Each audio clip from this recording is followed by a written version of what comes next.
this going to be good enough? You want to get out in the sun? No, this is fine. The, These little cameras pick up really well. What's really neat is you're going to be seeing Bernal, Nevada Falls, and you're going to be as close to the backcountry of Yosemite as you get at this time of year without really being in it. Yeah. And it's such a spectacular place up there. Oh yeah. And there are a number of places that Ansel loved, and we'll certainly go to those. Yeah. You can look for his tripod poles and stare at the sea. So you're Ansel Adams' son. Yes. And son. And we're standing in front of the Ansel Adams Gallery. The Ansel Adams Gallery. How long has this because this gallery's been here as long as I've been coming to Yosemite? I'll give you a very brief history. Sure.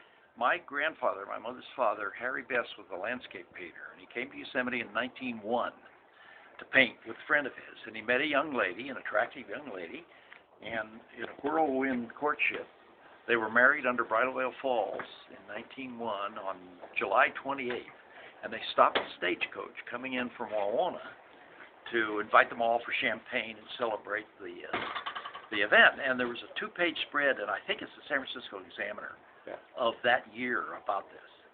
Wow. And anyway, they were married then, and they came back the next year and opened a gallery in a tent and sold his paintings for the next until 1926, because 1926 they had a place over in the old village, and in 27 they opened here in this site. And up until about 1927, it was pretty much a summer-only job. After they opened this, they built a home behind, which is, I shouldn't say a home, a cabin, or a place to stay, and then it became a year-round operation. And he lived here. He lived until 1936, and then my mom and dad took it on. And then when they were kind of ready to deal, didn't want to deal with the National Park Service and being up here in 1971, my wife and I took it on, and we changed the name to the Ansel Adams Gallery. Yeah. So, but it's been in existence as a business since 1902.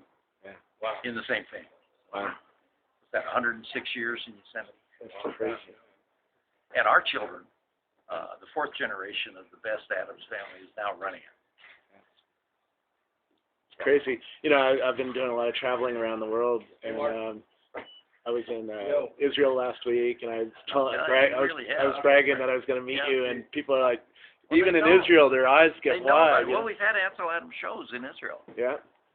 And did he find a place? Yeah, he's on his way. Okay. And, your brand, Ansel Adams. You know, the idea of Ansel Adams is just so worldwide. Right now, there's shows going on in London, or in Oxford, actually, and that's scheduled to travel. And there's half a dozen shows out there going all around the states. Yeah. Where's the biggest permanent collection right now? That's Tom Tuck. Our family probably has the largest collection of originals, but there's a tremendous collection at the University of Arizona at the Center of Creative Photography. That's where his archive is. Oh, true. Yeah. So there's tremendous numbers there, but as far as the overall collection, we in the family probably have it. Sure. Most of it's on walls here or there, stored away. I'm including the galleries. Inventory. Somebody yesterday said that it was quite controversial when the University of Arizona got the collection, right? Well, because it was. Yes, but because Ansel would love to have it go to the Bancroft, which is University of California, Berkeley, and when he was ready to talk, they weren't really interested. And then he was talking to the chancellor of UC Santa Cruz, the original when it first started. They were interested, and then he left. And it just happened that the president of the University of Arizona was in one of Ansel's workshops, and they got talking, and a year later or so, they started saying, hey, now, would you like to bring your work down here? So they've put together, I think, 5 photographers, Edward Weston and Ansel and Win Bullock, and there were a couple of others, and with that group of photographers willing to put their collections into the university said yes, and they built an entire building. It's called the Center for Creative Photography. How many photographs are in that building total, do you know? Well, Ansel's negatives are 40,000. Oh, wow. Michael, hi, Mark. Pleasure. Good to see you. Finally, a face. Sorry we're late. No, I understand. A lot of construction going on. The Center for Creative Photography at the University of Arizona has this huge archive. Yeah. Wow. So they have 40,000 of Ansel's Well, negatives? all of Ansel's negatives are there. I remember he read about that, because he wanted people to be able to have access to it. Right, and access means, by the way, this is Sarah Bateman, works Hi, here Sarah. at the gallery. Hey, Our hi, show. Yeah. And she's doing a couple pictures so we can put them on our blog. Oh, good. You guys don't mind. Oh, yeah, right. Very cool. We've got We'll blogs. send you. Oh, yeah. But, we're We happy know a to- thing or two about blogging. We're happy to do whatever you guys want to do here. Sure. Yeah. And one thing that's kind of unique, there's a workshop going on right now in our, what was a dark room originally, and it's still a dark room. Oh. Sarah runs these workshops, but there happens to be one this weekend, and I kind of said, if you are interested at all in taking some pictures of the workshop and the Sure. space, Sure. that I'd knock on the door and ask them if it was.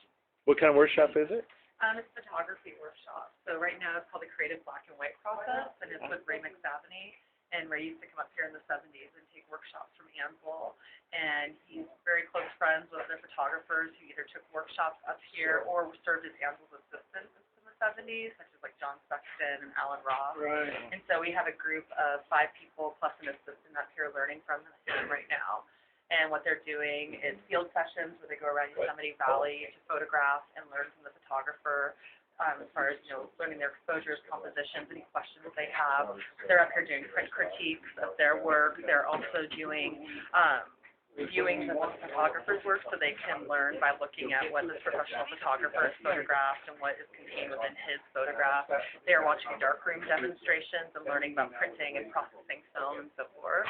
Are they And doing real film or are they doing digital? for this workshop it is. So most of the people here are shooting on large format cameras for this workshop, and they do traditional black and white printing back in the darkroom.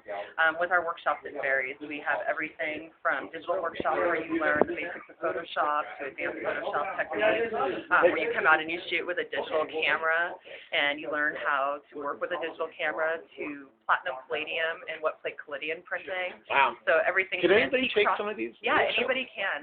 And how do we find out about If it? you go to AnselAdams.com, we've got a photography workshop section. This year we are offering 15 workshops, but generally we offer about 30 per year. And next year we have a brand new facility here that we just renovated, and we're going to be really upping the numbers of workshops that we offer, offering new programs, new instructors. So it should be really exciting starting in January. Very cool.